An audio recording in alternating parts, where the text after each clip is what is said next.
दैनिक पुकार न्यूज में आपका स्वागत है। मैं हूं चेतन व्यास आपके साथ। आज आपको हम ऐसे शख्स से मिलाना चाहेंगे जो कि विधानसभा, ग्रामीण विधानसभा के विधायक रह चुके हैं, लेकिन आपको हम बताना चाहेंगे कि ये जो विधायक रहे हैं इनका जो कार्यक्षेत्र हुए हैं, किस प्रकार के कार्यक्षेत्र हैं और एक जनता के बीच दिलों के राजा, जिस तरह से दिलों में राज करने वाले जो नेता हैं वो हमारे साथ मौजूद हैं और इनसे हम मिलाना चाहेंगे कि आने वाले चुनाव को लेकर किस प्रकार से इनकी रणनीति रहेगी और किस प्रकार से ये कार्य करेंगे और किस प्रकार से इनकी टिकट को लेकर भी जनता के बीच और पार्टी के बीच ताल ठोक चुके हैं। ये हमारे साथ ग्रामीण विधायक फूल सिंह जी मीणा। जानना चाहेंगे किस प्रकार से इनकी जो रणनीति रहेगी आने वाले चुनाव को लेकर। नमस्कार सर, बहुत बहुत स्वागत है हमारे चैनल में आपका। पहले तो मैं आपका चैनल का सभी दर्शकों को मेरी तरफ से हाथ जोड़कर नमस्कार बोलता हूं और आपका चैनल को बधाई देता हूं कि आपने ऐसे एक छोटे से कार्यकर्ता को इस जनता के बीच में लाकर कोई बात पूछना चाहते हैं तो आपको ज़रूर मैं विश्वास फूल जी बात करते हैं कि जैसे अभी भारतीय जनता पार्टी और कांग्रेस एक तरह से बात करते हैं कि आने वाले चुनाव अभी बहुत ही नज़दीक है, आचार संहिता लग चुकी है, तो कहीं न कहीं टिकट को लेकर जो चर्चा अभी वर्तमान में चल रही है और हर तरह से एक कहा जा रहा है कि ग्रामीण क्षेत्र से जो हमारे विधायक हैं फूल जी, तो उनका जो कार्यकाल रहा है तो कहीं न कहीं कार्य क्षेत्र में आप बने हुए हैं, कंटिन्यू आप जनता के बीच में रहते हैं, तो क्या लगता है आपको इस बार राजस्थान में किसकी सरकार बन पाएगी या फिर बीजेपी बनेगी या कांग्रेस बनेगी, कैसे क्या थोड़ा सा आपका विचार विमर्श में हमको बताएं। देखो ऐसा है कि ये 5 साल जो हमारे निकले हैं ये हमारा इस राजस्थान को दिवालिया घोषित कर दिया है। ऐसी स्थिति बन रही है जो 10वां नंबर पर हमारी ये जो राजस्थान आ रहा था, इस सरकार ने केवल और केवल ये रेवड़ियाँ बांटने का ये 6 महीने से काम किया है, उससे सरकार आएगी नहीं। भारतीय जनता पार्टी ने पूर्व में जो हमारा ऐसा विकास का काम की नींव रखी थी और मजबूती से हमने काम किया था, उसको इन्होंने बिल्कुल धरातल पर नहीं लाए। जो हमारा काम था उसका नाम बदल बदल के इन्होंने अब ये 6 महीना रहा और ये रेवड़ियाँ बांटने का काम किया। ये भ्रष्ट सरकार है, महिला विरोधी सरकार है, किसान विरोधी सरकार है, मजदूर विरोधी सरकार है, तो ये आएगी कैसे। भारतीय जनता पार्टी के कार्यकर्ता और आम जनता ने कमर कस ली है कि आने वाला 2023 का चुनाव कांग्रेस को पहले 13 में 21 विधायक दिया था, मगर अब की बार वो भी इनको मिलने वाला नहीं है।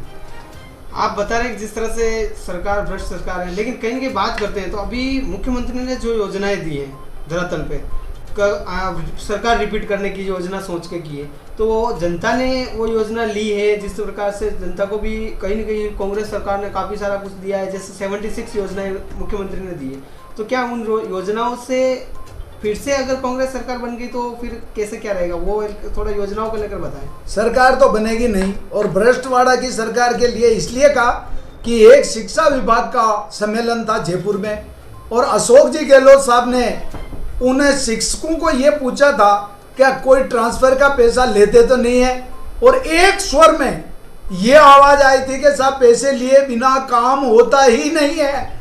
गहलोत जी हमारा राजस्थान का मुख्यमंत्री है, वो कानों के अंदर तेल डालकर क्यों बैठे रहे, उसके ऊपर एक्शन क्यों नहीं लिया।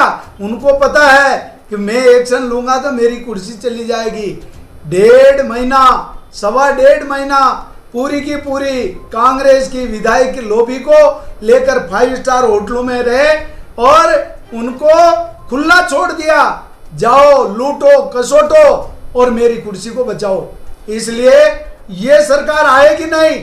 आपने अच्छी बात पूछी कि इन्होंने इतनी योजना बनाई है, कहाँ धरातल पे है। एक आपको बता रहा हूँ मैं कि एक बच्ची को पूछा कि ये मोबाइल लाए हो, ये आप ही के कोई न कोई चैनल वाला मेरा भाई होगा पत्रकार, उसने पूछा बेटा ये जो आप मोबाइल लेके आए हो ये गहलोत जी ने बांटा है, कहीं वोट लेने के लिए बांटा है, तो उसने ये कहा कि हो सकता उनकी सोच हो कि वोट दे देंगे, तो इसका मतलब आप भी वोट दोगे।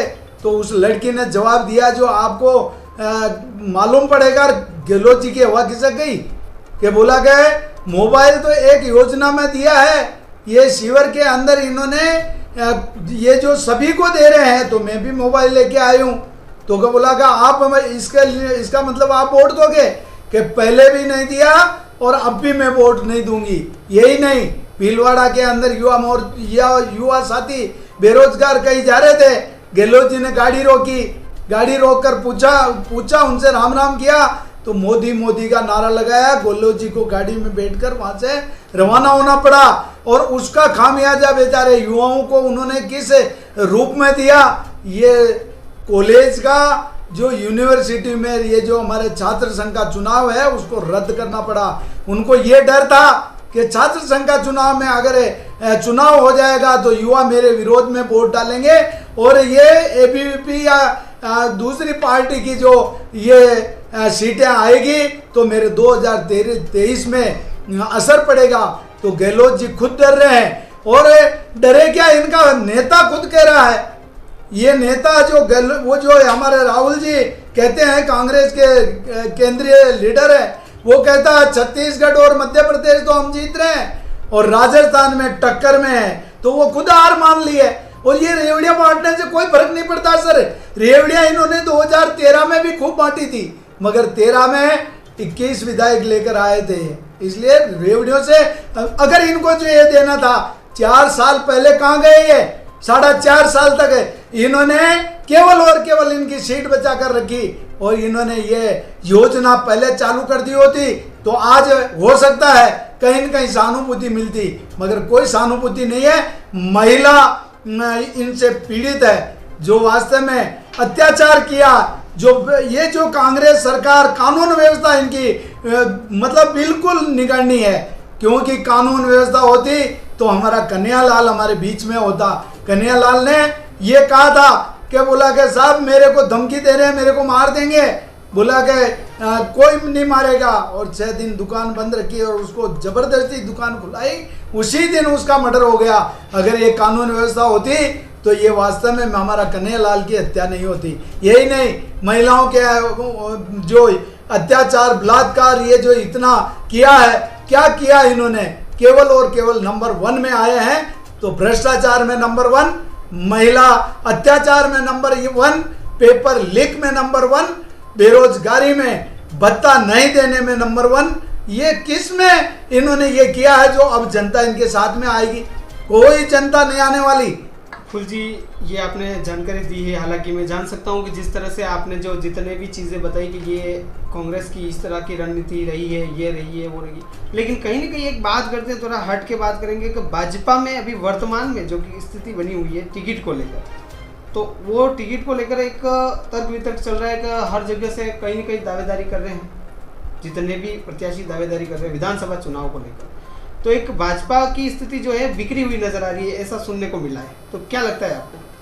भारतीय जनता पार्टी के अंदर कार्यकर्ता को सबको अधिकार है, अपना टिकट मांगने का उनका भी अधिकार है। एक कार्यकर्ता चाहता है कि मेरे को भी सम्मान मिले, मुझे भी कोई न कोई जनप्रतिनिधि का मौका मिले, तो टिकट मांगना कोई बुरी बात नहीं है। हमारे 10 आदमी हो या 15 आदमी हो, 2 आदमी हो, टिकट मांगना उनका अधिकार है। मगर जिसको टिकट दे देंगे उसके लिए वो सब तन मन से काम करेंगे, कोई भी कार्यकर्ता पीछे नहीं हटेगा। इसलिए हमारे भारतीय जनता पार्टी के अंदर कोई विरोध नहीं है, नाराजगी है। वास्तव में जो बेचारा बरसों से काम कर रहा है और उसको उम्मीद रहती है और वो मतलब मन से और तन से और पार्टी के अंदर समर्पित भाव से काम करता है, तो वास्तव में वो ये भी रखता है कि भाई मेरे को भी विधायक का टिकट मिलेगा, मैं भी एमएलए बनूंगा। मगर टिकट जिसको मिल गया कमल का फूल का निशान, तो वो अपने आप पार्टी के साथ में लगकर और ये कुशासन को पुकार कर फेंकने में लग जाएगा। बहुत बहुत धन्यवाद। आज ये हमारे साथ हमारी खास पेशकश सीधी बात नो बकवास में हमारे साथ मौजूद थे ग्रामीण विधायक फूल सिंह जी मीणा, जो कि इस बार कहीं न कहीं आप कह सकते हैं कि जिस तरह से इनकी जो रणनीति है और इनके जो कार्य क्षेत्र में अभी तक वर्तमान में जो कार्य है, तो ये कहीं न कहीं आगे आला अधिकारी तक पहुंच चुके हैं, आला कमान तक पहुंच चुके हैं। और रही बात, आपको बता दें कि आने वाले चुनाव को लेकर, चुनाव में भाजपा की क्या रणनीति रहेगी ये आपने अभी देखा ही है, और इस तरह से हम आपको हर एक प्रत्याशी से मिलाते हुए इसी के साथ हमारी खास पेशकश दैनिक पुकार ब्यूरो रिपोर्ट चेतन व्यास।